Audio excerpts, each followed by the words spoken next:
अस्सलाम वालेकुम। Economy matters में खुशामदीद। मैं हूं शाहजेब अहमद। सबसे पहले शामिल करेंगे top stories.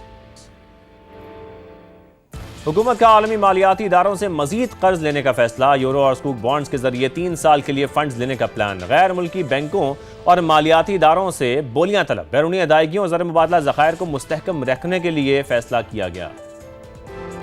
Captive power levy को माकूल बनाया जाए। सनती शोबे के लिए बिजली की लागत बढ़कर 75 रुपए फी यूनिट तक पहुंच गई है। एप्टिमा का वजीर पेट्रोलियम को खत। और कराची दा सक्खर मोटरवे M6 की तामीर के हवाले से बड़ी पेशरफ्त। एशियाई तरक्याती बैंक और नेशनल हाईवे अथॉरिटी के दरमियान मुआहदा तय। मनसूबा अगले 2 साल में मुकम्मल कर लिया जाएगा। वफाकी वजीर मुवासलात अब्दुल अलीम खान का ऐलान। और आपको जिक्र करेंगे गैर मुल्की करेंसीज का। इंटरबैंक में डॉलर की कदर में आज 3 पैसे की कमी हुई है, जिसके बाद इसकी कीमत 278 रुपये 87 पैसे पर आ गई। यूरो के हवाले से आपको बताएं, ये 32 पैसे सस्ता हुआ है। पर बरतानवी पाउंड भी इसकी कीमत में 90 पैसे का इजाफा देखा गया है, जिसके बाद इसकी कीमत 377 रुपये 29 पैसे हो गई है। गोल्ड की मार्केट को देखते हैं। मुल्क में सोने की कीमत 5 लाख रुपए से नीचे आ गई है। एक बार फिर फी तोला 1200 रुपये कमी रिकॉर्ड की गई। फिर 10 ग्राम सोने की कीमत में 1029 रुपये की कमी देखी गई। इंटरनेशनल मार्केट को देखें तो गोल्ड $12 फी ओन सस्ता हुआ है, जिसके बाद इसकी कीमत $4766 पर आ गई है। आज के प्रोग्राम के मौजू की तरफ आते हैं। आज बात होगी ईरान ट्रांजिट रूट की। पाकिस्तान ने वस्त एशियाई रियासतों से तजारत के लिए नई राहदारी शुरू कर दी है। अफगानिस्तान पर रिवायती इंहिसार खत्म किया जा रहा है। ईरान के रास्ते ट्रांजिट रूट को फाल कर दिया गया है। उज़्बेकिस्तान को फ्रोजन गोश्त की पहली खेप भी रवाना की गई है। इस राहदारी की अहमियत की बात करें तो इससे 5 वस्त एशियाई रियासतों तक रसाई मिलेगी। ताजिकिस्तान तक रसाई के लिए चीन के जरिए भी रूट पर गौर किया जा रहा है। फिर अगर रूस से ज़मीनी तिजारत की बात भी करें तो ईरान ट्रांजिट रूट को तौसीह देकर रसाई मिल सकेगी। माहिरीन की राय को देखें तो ईरान ट्रांजिट रूट को अफगानिस्तान की निस्बतन बेहतर करार दिया जा रहा है। उनके मुताबिक अफगान रूट छोटा जरूर है, लेकिन खतरात से भरपूर है। सिक्योरिटी खतरात हैं, भत्ते की वसूली है, हाई इंश्योरेंस प्रीमियम है, फिर तजारत की मुअत्तली और कच्चे रास्तों से मंजिल तक पहुंचने में ज्यादा वक्त लगता है। जबकि ईरान में पुख्ता सड़कें, कम इंश्योरेंस प्रीमियम और महफूज रास्तों की वजह से सामान निस्बतन कम वक्त लेगा। अगर ताजिरों की बात करें तो वो ये नई तजारती राहदारी से खुश हैं, लेकिन साथ ही उन्होंने हुकूमत से मुतालबा भी किया है कि ईरान ट्रांजिट रूट को कामयाब बनाने के लिए फ्रेट सब्सिडी दी जाए ताकि इब्तदाई लागत को कम किया जा सके। हमारे साथ मौजूद होंगे FACCI के रहनुमा एसएम तनवीर साहब और all Pakistan fruit and vegetable exporter association के चेयरमैन वहीद अहमद साहब भी। लेकिन उससे पहले आपको रिजवान आलम की खुसूसी रिपोर्ट दिखाते हैं। पाक अफगान कॉरिडोर की बंदिश भी पाकिस्तानी मसनूआत को ना रोक सकी। 5 वस्ती एशियाई रियासतों और मॉस्को तक पाकिस्तानी मसनूआत पहुँचाने के लिए नया जमीनी रास्ता पाक ईरान ट्रांजिट कॉरिडोर फाल कर दिया गया। गोश्त की पहली खेप 10 अप्रैल को ट्रांसपोर्ट इंटरनेशनल रूटर्स TIR के निज़ाम के तहत उज़्बेकिस्तान को रवाना भी कर दी गई। TIR के जो लाइसेंस होते हैं जिन ट्रांसपोर्टर के पास, वही ये कार्गो आगे ले जा सकते हैं। अब हमारे यहाँ 2-3 प्रॉब्लम है इस इशू में। अगर ये हम हल कर लें तो ये कंटिन्यू चलता रहेगा, वरना फिर इसमें ब्रेक लग जाएगा। पहला इशू तो इसमें ये आ रहा है, जो TIR कंपनियाँ हैं वो लाइसेंस पाकिस्तान में ज़्यादा नहीं है, वो 8-10 हैं। तो इसके लिए हमारी तजवीज़ यही है FBR को कि जो bonded carrier Afghan transit trade का काम करते थे उनको भी ये अलाउ किया जाए कि वो भी ये कंसाइनमेंट ले जाएं और अपने CIS कंट्रीज़ में पहुंचाएं।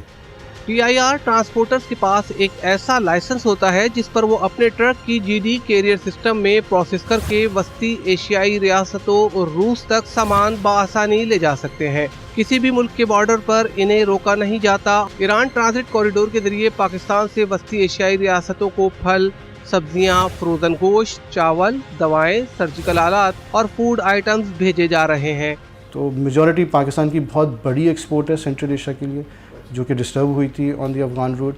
अल्हम्दुलिल्लाह फ्रॉम द ईरान साइड हम लोगों ने या पूरी मार्केट ने जो भी इसकी लॉजिस्टिक प्रोवाइडर्स थे, they came up with the solution. हमने यहाँ से ईरान से सारी ट्रांजिट की और तकरीबन गोश्त सिर्फ इटसेल्फ अगर मैं एक सिंगल कमोडिटी को पकड़ूँ तो 100 से ज़्यादा ट्रक्स जाते हैं, which is above 3000 tons per month. Stakeholders के मुताबिक ईरानी कॉरिडोर की ट्रेड इंडस्ट्री 10 से 15 अरब डॉलर की है, जिसमें जंग खत्म होने और कंपटीशन बढ़ने से ट्रांसपोर्ट की लागत भी कम हो जाएगी। ताजिरों का कहना है कि हुकूमत पाक ईरान कॉरिडोर को कामयाब मुतबादिल बनाने के लिए इब्तिदाई तौर पर फ्रेट सब्सिडी का ऐलान करे। TIRs के अलावा बाउंडेड कैरियर ट्रांसपोर्ट को भी कॉरिडोर में शामिल किया जाए। कैमरामैन जिशान अली के साथ सैयद रिजवान आलम, समा, कराची। एहसन तनवीर साहब, आगाज़ में आपसे करूंगा। पाकिस्तान ने वस्त एशियाई ममालिक से तजारत के लिए अब ईरान के जरिए जो नया ट्रांजिट रूट शुरू किया है, इसी पर हम बात करेंगे। पहली शिपमेंट भी उज़्बेकिस्तान भेजी गई है। पाकिस्तान ने अफगानिस्तान को छोड़कर अब ईरान के जरिए जो नया रूट शुरू किया है, अब ज़रा इस हवाले से बताइए, क्या हमें इससे ज़ायद फ़वाइद मिलेंगे कंपैरेटिवली अफगानिस्तान के? शाजिब साहब, ये जो पहली शिपमेंट की आप बात कर रहे हैं, जो कि एक 13 अप्रैल को हुई है फ्रोजन फ्रूट की, फ्रोजन मीट की, सॉरी, ये जी बहुत बड़ा पोटेंशियल है पाकिस्तान के लिए अगर CIS कंट्री खुल जाती है तो।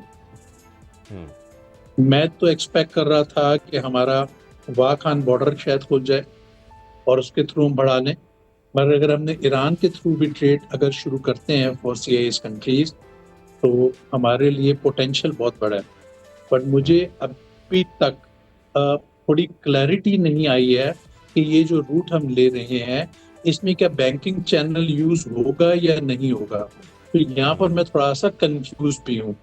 अगर तो बैंकिंग चैनल खुल गया तो ये तो $1 बिलियन प्लस की हमारी यहाँ से एक्सपोर्ट हो जाएगी और ये पाकिस्तान की इकॉनमी के लिए बहुत खुश आइन बहुत अच्छा ये स्टेप है। और ये चीज़ें जिनका आप जिक्र कर रहे हैं, इसमें क्लैरिटी होना ही बहुत ज़रूरी है। तनवीर साहब, अफगानिस्तान के रास्ते ज़ाहिर जब हम तजारत की बात करते हैं, ट्रांजिट रूट को देखते हैं, सिक्योरिटी खदशात बहुत ज़्यादा हैं, फिर इजाफी लागत जैसे मसाइल में हम देखते हैं, हमारी तजारत को उससे अब तक कितना नुकसान पहुंचा है अगर हम सिर्फ इसी का एस्टिमेट लगाएं तो? जी बिल्कुल, बट अगेन देखिए ना, इसमें अगर बैंकिंग चैनल खुल जाता है, ये जैसे हमारा निगोशिएशंस चल रही हैं, मैं उम्मीद कर रहा हूँ अगर ये इनकी डील फाइनल हो गई और ईरान के लिए इन्होंने बैंकिंग चैनल खोल दिया तो अब CIS तो थोड़े ईरान ही इतना बड़ा पोटेंशियल पाकिस्तान के लिए बन जाएगा जो कि अनबिलीवेबल हो जाएगा। क्योंकि ईरान से जो पाकिस्तान की चीजें आ रही हैं वो पेट्रोलियम प्रोडक्ट्स आ रही हैं, लाइक डीजल आ रहा है, LPG आ रहा है, ड्राई फ्रूट आ रहा है, और जो पाकिस्तान से वहां जा रहा है meat, rice, fruits and vegetables, और बहुत बड़ी मार्केट ये एक और खुलने जा रही है हमारी। तो अब दुआ करें कि ये डील जो हमारे फील्ड मार्शल साहब दिनों रात जान मार रहे हैं, हमारे प्राइम मिनिस्टर साहब, अल्लाह ताला इनको कामयाब करे। और ये अगर कामयाबी हो गई और अगर ईरान खुल गया तो इस वक्त जो भी चीज पाकिस्तान से वहां जा रही है वहां पर मल्टीप्लाई बाय 3 का रेट है वहां पर। अगर मैं आपको मिसाल दूं, अगर यहाँ पे 2000 रुपए का गोश्त है तो वहां पे 6000 रुपए का गोश्त है। तो इतनी बड़ी डिमांड है, इतनी बड़ी मार्केट खुलने वाली है हमारे लिए कि कमाल हो जाएगा हमारी इकॉनमी। बिल्कुल, हम ईरान के पोटेंशियल से तनवीर साहब बहुत ज़्यादा फायदा उठा सकते हैं। आप बिल्कुल सही फरमा रहे हैं। भाई साहब, मैं आपकी जाने पाऊंगा, अफगानिस्तान के जो रूट के बजाय ईरान के जरिए अब सेंट्रल एशिया तक रसाई की बात हो रही है, जो नया रूट शुरू किया जा रहा है, इसको हम कह सकते हैं कि बहुत महफूज है और मजबूत इंफ्रास्ट्रक्चर, क्योंकि हम ईरान की बात करते हैं, वहाँ पे बेहतर रोड्स हैं, बेहतर इंफ्रास्ट्रक्चर है, तो इससे जाहिर है हमारे बिजनेस को बहुत फायदा पहुंचेगा, हमारी एक्सपोर्ट्स को बहुत फायदा पहुंचेगा। जी हाँ, बात ये कि जो हम बात कर रहे हैं कि हमारा फ्रोजन बीट गया है, मगर मैं यहाँ बात ज़रा क्लियर करना चाहता हूँ कि हमारी जो एक्सपोर्ट जो हो रही है वाया ईरान, जंग से पहले हो रही है फ्रूट एंड वेजिटेबल की, अगर मैं बात करूँ फ्रूट एंड वेजिटेबल, सबसे बड़ा वॉल्यूम जो कैरी करता है वो फ्रूट एंड वेजिटेबल करता है। हमें इशू था ईरान से जाने का, जो हमें कमर्शियल बैंक FI नहीं दे रही थी हमें, तो हमने कॉमर्स मिनिस्ट्री और स्टेट बैंक को इन्वॉल्व करके उनसे बातचीत की, फिर PM हाउस भी इसमें इन्वॉल्व हुआ है, तो हमें एग्जाम हो गया था FI हमें, और जो है हमें कमर्शियल बैंक की तरफ से मिलना शुरू हो गया था, तो हमारी ट्रेड 1 दिसंबर से स्टार्ट हो चुकी थी। और अफगानिस्तान का जब रूट नहीं था तो जाहिर बात है हमारा पेरिशेबल आइटम है, हम रुक नहीं सकते, इसलिए कि एक दिन भी ज़ाया होना हमारे ट्रेड के लिए बहुत बड़ा नुकसान है। अगर मैं बात करूं कंपैरिजन ईरान और अफगानिस्तान को, तो देखें जी, ज़ाहिर बात है अफगानिस्तान से हमारा ट्रांजिट टाइम जो था वो 7 से 9 दिन था। अगर हम ईरान के थ्रू जा रहे हैं तो वो 15 दिन भी लगते हैं। जब कंजेशन लग जाता है तो हमें 25 दिनों तक जो है हमारा शिपमेंट वहाँ पहुँचे हैं। और फिर अगर मैं प्राइस की बात करता हूँ कंपेयर टू अगर मैं सरगोदा या क्वाड़ा से बात करूं, वहाँ से अगर अपना ट्रक की मूवमेंट की बात करूं तो अफगानिस्तान से 3 से $3,500 था और ट्रक जो वेट उठाता था वो 32 टन उठाता था। जब हम ईरान की तरफ से जा रहे हैं तो हमारा जो फ्रेट शुरू हुआ था 6,000 पे और 9,500 तक गया। अगर मैं इसकी एवरेज निकालूं 8,500 हमने जो है एक ट्रक की जो है फ्रेट भरा है और इसके अलावा इसका ट्रांजिट टाइम भी ज्यादा है और जो ईरान के थ्रू जो जाता है वो जो कैरी करता है वो 23 टन करता है। इसीलिए भाई साहब फ्रेट सब्सिडी की बात भी की जा रही है बिजनेस कम्युनिटी की तरफ से, ये सब्सिडी दी जाए, बिल्कुल सही फरमा रहे हैं तनवीर साहब। इसी बात को अगर हम आगे बढ़ाते हैं, ज़ाहिर है नए रूट शुरू हो रहे हैं, हम ये कह सकते हैं यहाँ पर कि ज़ाहिर है पाकिस्तान का जो मुश्किल दौर है, क्योंकि हम एक्सपोर्ट्स की जब बात करते हैं उसको बढ़ाने के लिए उसमें बहुत मुश्किल आते हैं, मुसलसल हम देख रहे हैं कि हमारी एक्सपोर्ट्स कम हो रही हैं, तो हम एक नई डायरेक्शन का आगाज़ तो यहाँ से कर रहे हैं, लेकिन हमारे जो लॉजिस्टिक के मसाइल हैं, जो लॉजिस्टिक स्ट्रक्चर है, उसके मसाइल भी अपनी जगह हैं। हमारा वो रेडी अब तक है इसके लिए कि नहीं है, उस पर आप क्या राय रखते हैं? देखिए, पाकिस्तान में ना मुझे लग रहा है कि हम एक क्राइसिस से निकल रहे हैं, तो जो हमारी कैपेसिटीज नहीं है जिसकी आप बात कर रहे हैं हमें भी बिल्ड करनी है और वो तेजी से हम बिल्ड कर रहे हैं। रोड नेटवर्क, हमारा ट्रांसपोर्टेशन सिस्टम, इस पे ऑलरेडी तेजी से काम हो रहा है। अगर ये जो जैसे वहां पर फ्री ऑफ कॉस्ट तो गैस अवेलेबल है इस वक्त ईरान पे, जो हम अभी तक पाकिस्तान में नहीं ले रहे, और गैस की लाइन बॉर्डर तक आके पहुंची हुई है, तो मैं तो बहुत पॉजिटिव हूं। बिल्कुल तनवीर साहब, जैसा कि मैं ML1 का भी जिक्र कर रहा हूं कि उसकी कंप्लीशन भी बहुत जरूरी है, जल्द से जल्द होनी चाहिए। ऑफ कोर्स इसकी जरूरत है हमारे को। पाकिस्तान के अंदर भी बहुत, अभी मैंने 4-5 दिन पहले एक और प्रेस कॉन्फ्रेंस की, हमारे इंटरनल इश्यूज बहुत ज्यादा हैं। हमारे यहाँ पर हम 10 रुपए की बिजली प्रोड्यूस करते हैं 12,000 मेगावाट और उसमें सिर्फ 3,000 मेगावाट हम इवैक्यूएट करते हैं, 9,000 हम जाया कर देते हैं, क्योंकि हमने वो जो नॉर्थ से साउथ की जो ट्रांसमिशन लाइन डालनी है अभी तक हमने वो लाइनें नहीं डाली। पता नहीं हम किसका इंतजार करते हैं और वो जो लो कॉस्ट बिजली है उसको हम जाया कर रहे हैं। तो ये बहुत सारी चीजें हैं, हर चीज को हम IMF पे डाल देते हैं। IMF का क्या ताल्लुक है? और अब तो जो हालात हो गए मुझे तो बड़ा क्लियर नजर आ रहा है कि हम IMF का लोन भी पे करने में कामयाब हो जाएंगे इंशाल्लाह, और 2027 से हमारी IMF से जान छूट जाएगी। हमने यूरो बॉन्ड अभी फ्लोट किया पाकिस्तान ने अपना, उसको अभी 500 मिलियन का किया है। जितनी हमारे मुल्क की गुड्डी उड़ी हुई है, जितना हमारी दुनिया में इज्जत हो रही है, हमें तो $10 बिलियन का यूरो बॉन्ड फ्लोट कर देना चाहिए। अब आप आ रहे हैं रोड नेटवर्क की तरफ, ये भी एक बड़ा इंपॉर्टेंट काम है, हमारे को रोड नेटवर्क अपना खोलना चाहिए। बलूचिस्तान के ऊपर जिस तरह से काम हो रहा है, बलूचिस्तान में लॉ एंड ऑर्डर की सिचुएशन काफी ज्यादा खराब थी, उस पर काफी बड़े बड़े ऑपरेशन हो रहे हैं, उसके साथ साथ CPEC आ रहा है हमारे पास। ये वो चीजें हैं जो अगर हम लोग कर गए तो हम बिल्कुल नेक्स्ट लेवल पे चले जाएंगे। एक ईरानी बॉर्डर है जिसपे इन्होंने मार्केट क्रिएट की है, रिमदान बॉर्डर, और पाकिस्तान से गवादर से करीब है गबट बॉर्डर। यहाँ के थ्रू जो है ये इस वक्त इन्होंने मार्केट्स आपस में की और थ्रू बार्टर ट्रेड ये इस वक्त काम कर रहे हैं। अगर इसमें हम सही तरह से कामयाब हो जाएं, बार्टर ट्रेड के अलावा अगर LCs खुल जाएं, बैंकिंग चैनल्स स्टैब्लिश हो जाएं। बिल्कुल तनवीर साहब, आफ्टर ट्रेड की बात की, इस पर मैं आपसे सवाल करना चाह रहा हूं, लेकिन यहाँ पर एक ब्रेक शामिल करते हैं, ब्रेक से वापस आते हैं, मैं गुफ्तगू आगे बढ़ाते हैं।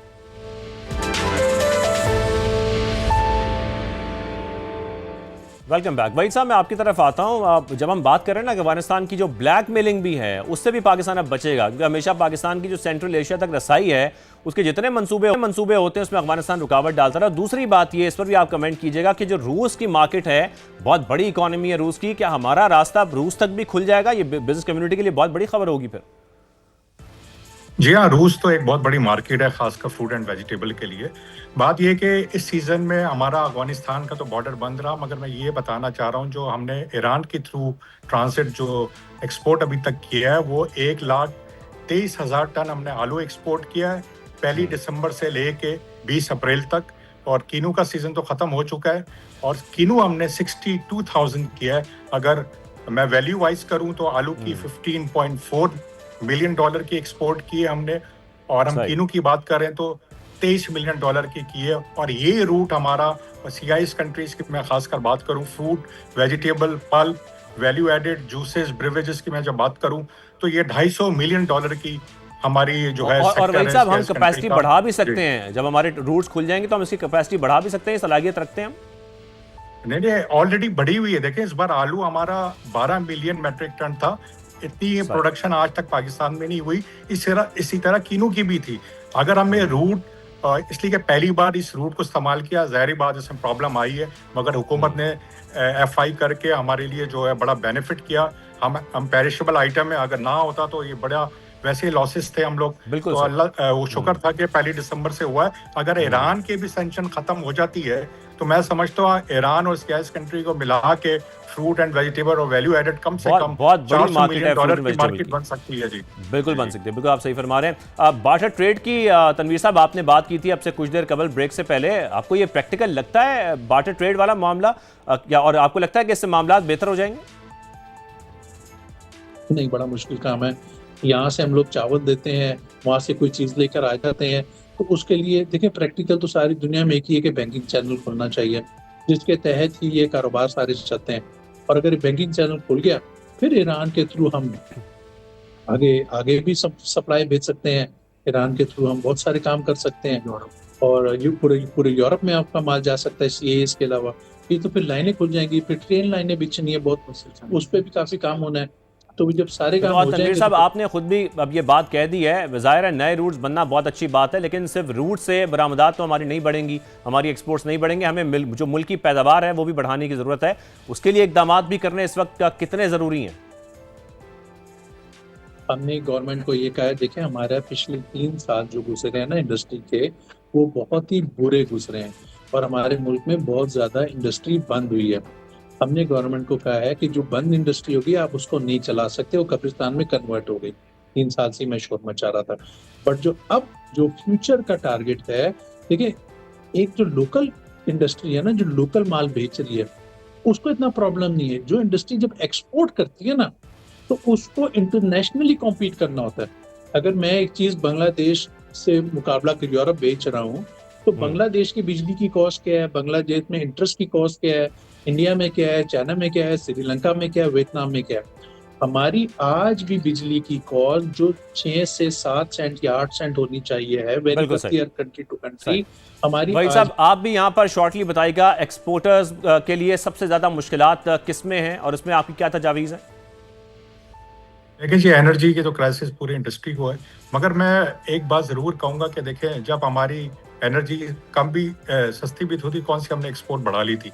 तो बात यह है कि हमें, मैं समझता हूँ 4 चीज़ों में फोकस करना पड़ेगा जो मुल्क में कमी है। हर सेक्टर की बात मैं करूँगा, जिसमें R&D है, जिसमें इनोवेशन है, आपको वैल्यू एडिशन पे जाना पड़ेगा और ब्रांडिंग है। ये चीज़ें हमारी चारों मिसिंग है पाकिस्तान के अंदर, बहुत ही कम है। इसलिए कि अभी आपका जो इंटरनेशनल कंपटीशन बहुत शदीद बढ़ गया है, वहाँ पे एक से एक प्रोडक्ट आ गया। हमने कोई वैल्यू एडिशन जब तक नहीं जाएंगे, रिसर्च करके कोई नए प्रोडक्ट लॉन्च नहीं करेंगे मार्केट में और प्रॉपर ब्रांडिंग नहीं करेंगे, तो आपकी एक्सपोर्ट 100 बिलियन तक नहीं जा सकेगी। हम यहाँ ही खड़े होंगे 32 से 35 बिलियन। तो बात ये कि हमें एनर्जी को भी देखा जाए और जो हमारे जो लॉजिस्टिक है, और मैं समझता हूँ अगर हमारे पास बास्केट में प्रोडक्ट बढ़ेंगे तो हमारी एक्सपोर्ट भी बढ़ेगी और हमारी कॉस्ट ऑफ प्रोडक्शन जब तक कम नहीं होगी तो हमारा जो कंपटीशन है हमारे जो पड़ोसी मुल्कों के साथ, आप देख सकते हैं। बिल्कुल, तो आप बिल्कुल सही फरमा रहे हैं। हमें रीजनली कंपैरेटिव होना बहुत जरूरी है। तनवीर साहब आप भी इस पर जरूर कमेंट कीजिएगा। रीजनली कंपैरेटिव होना, जैसे कि आपने जिक्र भी किया, एक तो बहुत जरूरी है, और सेकेंडली वेस्ट एशियाई ममालिक लैंड लॉक कंट्रीज हैं, उनको समंदर तक रसाई के लिए ज़ाहिर है गवादर और फिर कराची पोर्ट सबसे ज्यादा नजदीक पड़ती हैं, तो ईरान का जो ट्रांजिट रूट है वो कामयाब हो जाता है। तो फिर हम क्या तवक्को रखें कि हमारे इन ममालिक साथ जो तिजारत है वो किस हद तक बढ़ जाएगी? सर यहाँ पर एबनॉर्मेलिटी हो सकती है, बट गवर्नमेंट को चाहिए फौरी तौर पे, जो अभी ऑलरेडी गवर्नमेंट हमारे साथ इन्वॉल्व है, SME की जो आप बात कर रहे थे, SME के लिए गवर्नमेंट को सस्ता लोन देना पड़ेगा, अवेलेबिलिटी ऑफ कैश करनी पड़ेगी। इस वक्त हमने जो गवर्नमेंट से बात की है वो ये कहा है कि जो 10 करोड़ तक का यूनिट लग रहा है ना, उसको इंटरेस्ट फ्री लोन दे दें, और जो 100 करोड़ का यूनिट लग रहा है उसको 3% पे लोन दे दें, और जो 500 करोड़ का यूनिट लग रहा है उसको 5% पे दे दें, और अवेलेबिलिटी ऑफ कैश कर दें। अगर आप ये करते हैं, देखिए गवर्नमेंट को 10 साल इंडस्ट्रियल पॉलिसी देनी है, क्योंकि जो हम लॉन्ग टर्म जब तक पॉलिसी नहीं बनाएंगे, बहुत सारे यूनिट्स को मार पड़ गई, बहुत सारे यूनिट बंद हो गए। तो लॉन्ग टर्म पॉलिसी जैसे हमारी गवर्नमेंट देगी, जो मैं personally I am very hopeful कि गवर्नमेंट देने जा रही है, फिर इसके साथ साथ गवर्नमेंट जो हमारा कंस्ट्रक्शन बिजनेस है, जो हाउसिंग बिजनेस है, फाइलों की बात मैं नहीं कर रहा, फाइलों के मैं खिलाफ हूँ। जो घर बनते हैं, जब एक घर या एक हाई राइज प्लाजा या बिल्डिंग बनता है, उसके अंदर 80 इंडस्ट्री चलती है, तो वो बिल्कुल 80 बिल्कुल आप सही फरमा रहे हैं, वो इंडस्ट्रीज सारी इंडस्ट्रीज जुड़ी हैं और उनकी भी इसमें ग्रोथ है। लास्टली वक्त की किल्लत है, तनवीर साहब हम मौके का फायदा उठाएंगे। एक सवाल आपसे ये भी हम जानना चाहते हैं कि बजट की तैयारियां इस वक्त चल रही हैं, जून के पहले हफ्ते में पेश किए जाने का इम्कान है। बिजनेस कम्युनिटी को क्या तवक्कुआत हैं इस बजट से? सर, ये जो बजट आ रहा है, इस पे आपकी FPCCI ने और हमारा एक इकोनॉमिक थिंक टैंक है, हमने मिल के पूरा का पूरा एक शैडो बजट तैयार किया है और उसको हम लोग इंशाल्लाह 1 मई को मार्केट में ओपन करने जा रहे हैं। क्योंकि जो गवर्नमेंट बजट देती है वो, क्योंकि उसमें ग्रोथ नहीं आती है, हमें ग्रोथ चाहिए, और उसमें हमने top best of the best consultants hire किए हैं जो इस पे काम कर रहे हैं। हम ये गवर्नमेंट को, हमें पता है गवर्नमेंट की मजबूरियां भी क्या है, IMF का मसला क्या है, गवर्नमेंट को भी बजट का प्रॉब्लम है, उसको सामने रखते हुए हमने एक अपना बजट प्रपोजल बनाया। मैं इंशाल्लाह 1 मई को उसको ओपन अप तनवीर करूंगा। साहब, क्या तजावीज़ हैं इस शैडो बजट में? सर, वो मैं चाहूंगा कि मैं 1 मई को ईद में एक साथ ही, तो जरा मजा सही। ज्यादा आएगा। ठीक है असम तनवीर साहब, बहुत शुक्रिया, आपने कीमती वक्त दिया, थैंक यू वेरी मच। और वहीद साहब, आपका भी बेहद शुक्रिया, आपने शो में हमें ज्वाइन किया। हमें इजाज़त दीजिए, अल्लाह हाफिज़।